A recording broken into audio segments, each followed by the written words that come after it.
Welcome to The Business. I'm Lanre Akinola. On this show, we break down business and its impact on Africa and Africans. Business affects every one of us, whoever we are, wherever we are.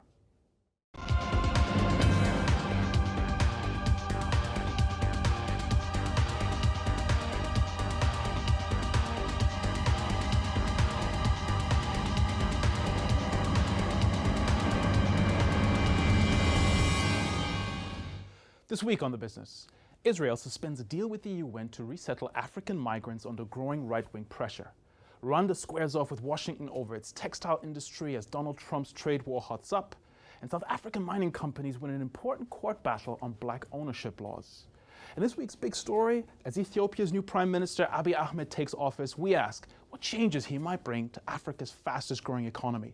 And the breakdown, we thought it was declining, but is piracy on Africa's coast rising again? Joining me throughout for insight and analysis is business reporter Thomas Collins. And in part two, I'll be talking to Vena Ayukegba, Principal Africa Analyst at IHS Markit.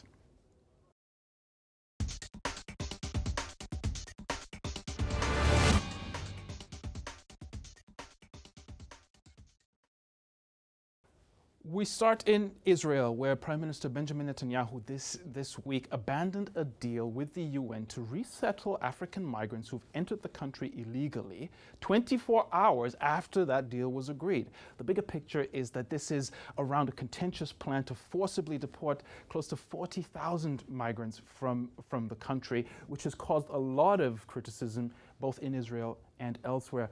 Tom, just another reminder of Africa's migration challenge. What's going on here? Why is Israel trying to get rid of all these African migrants? Well, that's exactly it. This forms part of Africa's bigger migration crisis, and he originally tried to force them back into allegedly Rwanda and Uganda, but obviously had opposition within his own party and within humanitarian organizations to try and find another deal. He then went back on that deal, which I think was due to the international pressure, and now it really remains to be seen what he will actually do. There hasn't been much of a response from African governments. They've been very quiet on this. No, the Israeli government is in Africa with kind of arms and solar energy. They're very important, an economic partner. So I think in terms of public governance, they've been very quiet just to kind of maintain the relations and they don't want to jeopardize that relationship. Thank you very much, Tom. Africa's migration challenge continues.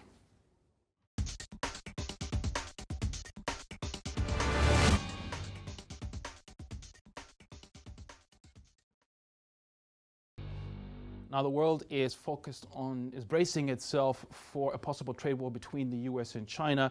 But there's a much smaller trade standoff going on in East Africa, which is quite interesting. Rwanda has lost its privileges of duty-free access to the US market for textiles under something called the African Growth and Opportunity Act. This is because they've slapped restrictions on the importing of second-hand clothes, which they say undermines local industry. Tom, interesting one this. It seems that Donald Trump's protectionism isn't just about China. Africa is feeling it as well. Yes, it may be a nasty surprise for Washington, and I think Kagame's been very strong and raised the tariffs from $0.2 per kilogram to 2.5. They're trying to boost their local manufacturing industry, and I think this is the right way to go. And they're not the only ones. So this was originally a plan that also included Tanzania, Kenya, and Uganda, I believe. But those three have all backed off. So Rwanda is the only one that's sort of willing to stand up to Donald Trump, as it were. And I mean, as we all know, that's classic Kagame, and I think he's kind of building it into a greater dialogue between the US and China, in which the US had made an inquiry around Chinese involvement on the continent. And recently, three presidents, Hage Gamba from Namibia and Mnangagwa from Zimbabwe, went to China to reaffirm those relations. And Kagame's seen this kind of opportunity and has used it as a good PR to stand up to Washington. Potentially a good example for others to follow? Yeah, I think so, yeah. I think we won't know what will happen just yet. Washington has said that they're going to have to not be suspended from the actual AGOA, but they've just been... just the rights have been suspended. That's it, yeah. So it's unclear which side will back down first, but I mean, it's certainly interesting to watch. All right, thank you very much, Tom. Well, the protectionism battle continues.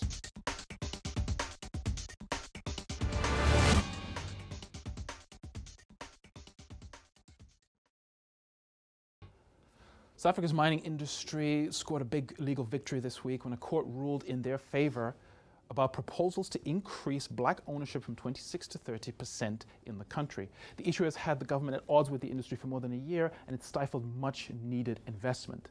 Tom, sounds like this is good news for the mining sector. Is it also good news for the government? Well, the miners wanted certainty, and that's exactly what they got. 26% of black ownership in their companies is what they wanted to find out and know and project on that basis.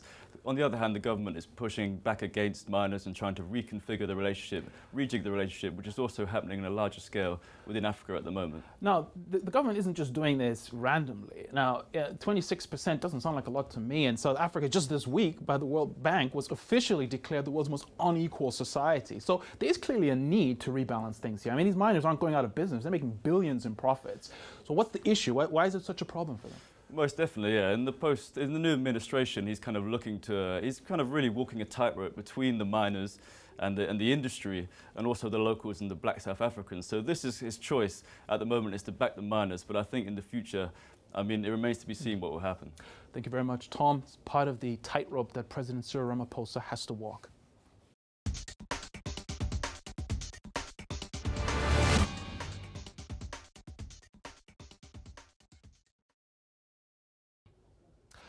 For our big story this week, we go to Ethiopia, where Abiy Ahmed has been sworn in as the country's new prime minister.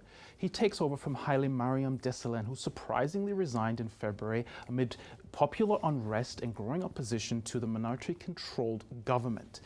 Ahmed has pledged reform and to drive national unity in what many are seeing as an important milestone for Ethiopia. Tom, everything about this says this is an important moment for the country. How big of a deal is this? I think it's huge. The previous administration were Tigray dominated, which is surprisingly the smallest minority in Ethiopia, yet they have the biggest power. So to bring in Ahmed from an Oromia region, who are the biggest group, exactly, that is hugely symbolic and indicative of an idea to appease the masses who have been really protesting marginalization for a long time. Now, an immediate priority for Ahmed clearly is to address some of the social tensions and political tensions we've seen over the last few years, which have resulted in mass protests and hundreds of deaths. But at the back of his mind, he must be thinking about the economic dimension. Ethiopia is growing very quickly. It's trying to establish itself as a manufacturing hub for the region. Could this be a catalyst to see even more development and growth? Definitely. I think they grew the largest amount last year in any country in the world, and if they can really turn that wealth and share it within the masses, and they will be able to look forward beyond politics to a more economically, more kind of grounded society. Now, there's no disputing the symbolic power of this, having someone like Ahmed, but he's a relatively unknown entity. Is this just symbolism? Is this the ruling coalition just kind of trying to appease the masses, or is this indicative of meaningful change? I think it remains to be seen. What we have to remember is that he is an EPRDF man, which is the ruling party. He's 41. He used to be the Minister of Science and Technology, but he does come from within the party, even though he's from the Oromia region. So what line he will walk in the future, we can only guess. All right, thank you very much, Tom. Either way, Ethiopia is a country to watch closely.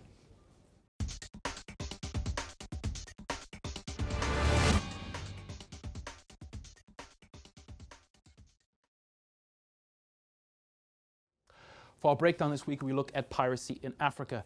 At its peak at around 2010, it was making regular global headlines and even inspired a big Hollywood movie with Tom Hanks.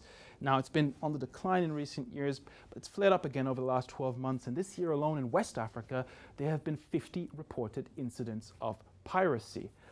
Tom, we thought the pirates of the Gulf of Guinea and the Gulf of Aden had left, but it seems they're back. What's going on here?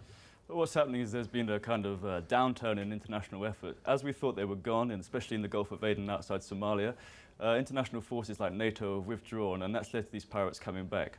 And shipping companies as well, they've sort of been flouting rules because there was a very strong international response, and that seemed to pretty much clear things up. How about West Africa? Bit of a different story there, because there it seems to really be getting worse. 50 incidents in 2018 alone. South Korea has just dispatched a warship to the Gulf of Guinea. What's happening there? Well, the Gulf of Guinea has been gradually rising as the poster boy of the new African piracy. I think what's happening is that it's kind of related to the government. So Somalia and Nigeria have very poor governance, not providing much for their citizens. And in these cases, when they're bordering the coastline, you'll see people taking to the sea to provide an income. Well, that's an interesting point, because the problem is on sea, but the root of the problem and arguably the solution is on land. That's it, and it's reminiscent of the migrant crisis in Libya. If you can't provide for the citizens at home, then they will find alternative solutions. So I think what we need to do is get more development into Somalia and Nigeria and really make sure that they can offer something to their people. Who needs to step up here? Obviously, the governments need to do something.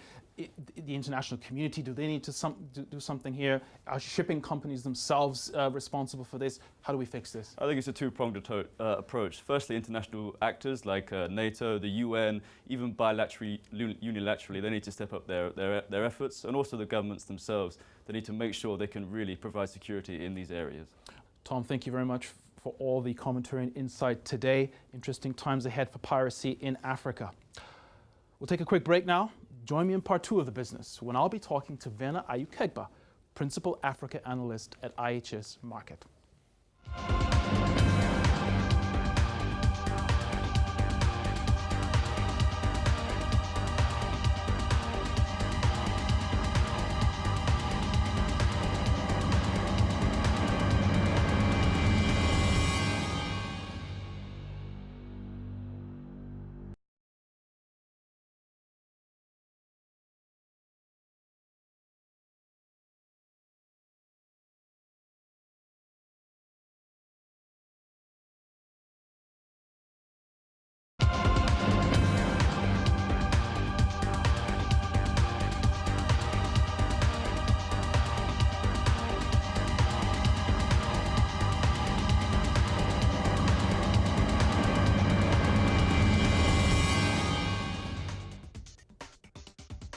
Welcome back to the business, where I'm delighted to be joined by Vena Ayukegba, Principal Africa Analyst at IHS Markit. Vena, thank you very much for joining me today. Risk and Africa, they seem to go hand in hand. Whenever we talk about investing in Africa, doing business in Africa, one of the first questions is, what about the risk? The political risk, the social risk, the economic risk. Is the risk perception of Africa justified? Well, it's one of those questions where you always have to start with, it depends. Because it certainly depends on what you're out for, what you're looking for. There are a lot of cases where we have seen that the risk is not justified in terms of the premiums which insurance companies, for example, or other capital investors are seeking with respect to investing in Africa. There are other cases where you can't deny that there is conflict and there is war in certain places, where certainly that is, the highest possible risk you can actually think about. But I would always urge investors to look at the specific opportunity which they're looking at and to do the work in terms of the due diligence before deciding on general risk parameters which are being thrown around on a daily basis and unfortunately put Africa on the map, on a high-risk map in that sense. It has moved on a little bit because even if you think back to 10 years ago, the kind of thing that we saw in Kenya last year around the disputed elections would have scared people off in droves. Yeah. Yet this time, it didn't really seem to have much of an impact on investor sentiment and on the economy. You know, people just kind of got on with things. Is that a reflection that the message is starting to trickle through? It is, and I think the Kenyan situation, as unfortunate as it looked like, on the first view, was actually a good thing because it showed process. It showed the courts taking a stand, and it showed parties actually respecting the verdict of the court and letting a process run through. So in terms of the risk perspective, the risk connotation of Kenya with that particular election, I do think Kenya actually turned out really well. Mm-hmm. Mm-hmm. Now, it depends on how you look at it, but there are things that you have to factor in if you're looking at the continent, if you're thinking of doing an investment anywhere. Looking at 2018, what would you say are some of the key issues that you need to have in mind? Some of the big macro trends across Africa. I'm thinking around things like conflict, especially in hotspots like the Sahel. We've seen a lot of activity around that. Thinking of things like migration, elections and politics. There's always volatility around these things. If you had to pick 2 or 3, what would be your key messages in terms of this is what you should look out for? Yes. Well, the one thing which I would always have to pick, particularly if we're talking from an economic perspective, is the price of natural resources in that sense. And if you look at the price of oil, which has been trending upwards in recent months, in that sense, that's a significantly good indicator for a lot of these economies which you have actually named that are resource heavy in terms of the way they generate revenue. If you look, of course, at conflict in the Sahel, that's a problem. That's a problem which is likely to continue. That's a problem which is generally also fueled by poor governance and the absence of the state. Is this something you should be worried about if you're looking to do an investment? It's something to certainly be worried about if you're doing an investment in the north of Niger. In that sense, if you were running a mine in the north of Niger, if you are running a mine, for example, a gold mine in Mali, those are certainly things you should be worried about. In that, but then that is not all of the whole country. So if you come south of Niger, there's exploration, petroleum exploration going on, largely untouched, at least at the moment, with respect to where it is based. So you always have to be wary about specifically where you have militancy problems, rather than painting a whole country or a whole region in that sense. The point is nuance. And on that, let's look at some specific countries. Yes. They are the usual suspects that you've got to look at. Egypt, Nigeria, South Africa, Kenya. These are the big economies. Yeah. All of these economies in their own way are in interesting times, shall we say, at the moment. Let's just run through them. General Fattah al-Sisi has actually strengthened his power in recent times. We don't see any major... And he has no opponents. Everyone has dropped out. No, we don't see that. But then one key thing here is to see that Egypt seems to have actually been improving economically in that sense in what they're doing. We were expecting potentially protests in that sense, which we aren't seeing. We have seen the FX situation in terms of the reserves, which they have strengthened.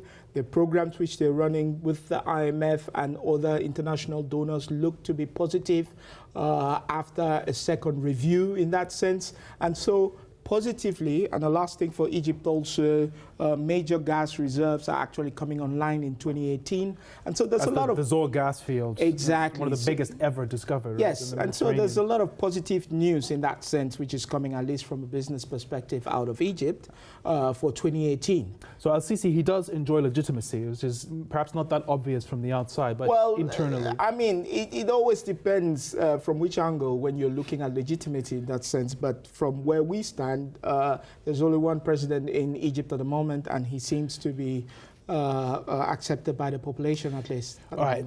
We have to run through these a little bit. Yes. I mean, there's so much to talk about, but very quickly on South Africa. There is an agreement, or is generally agreed in South Africa, that, or at least within the ANC, prior to elections in 2019. I suspect Ramaphosa wants it for him to be able to have time to put his mark before an elections for the ANC and to increase ANC's chances in the elections without a tainted Zuma in that sense, with all the corruption probes that you have. The key question is also, is Ramaphosa going to be able to use this time to restore confidence in the economy? Do you see that happening? We do think having Ramaphosa in as head of the ANC has already done a lot to boost confidence in that sense. If you look at the South African stock market, it has gained tremendously and the currency has strengthened vis-a-vis the dollar in the past month. In that sense, that is already a significant sign of confidence.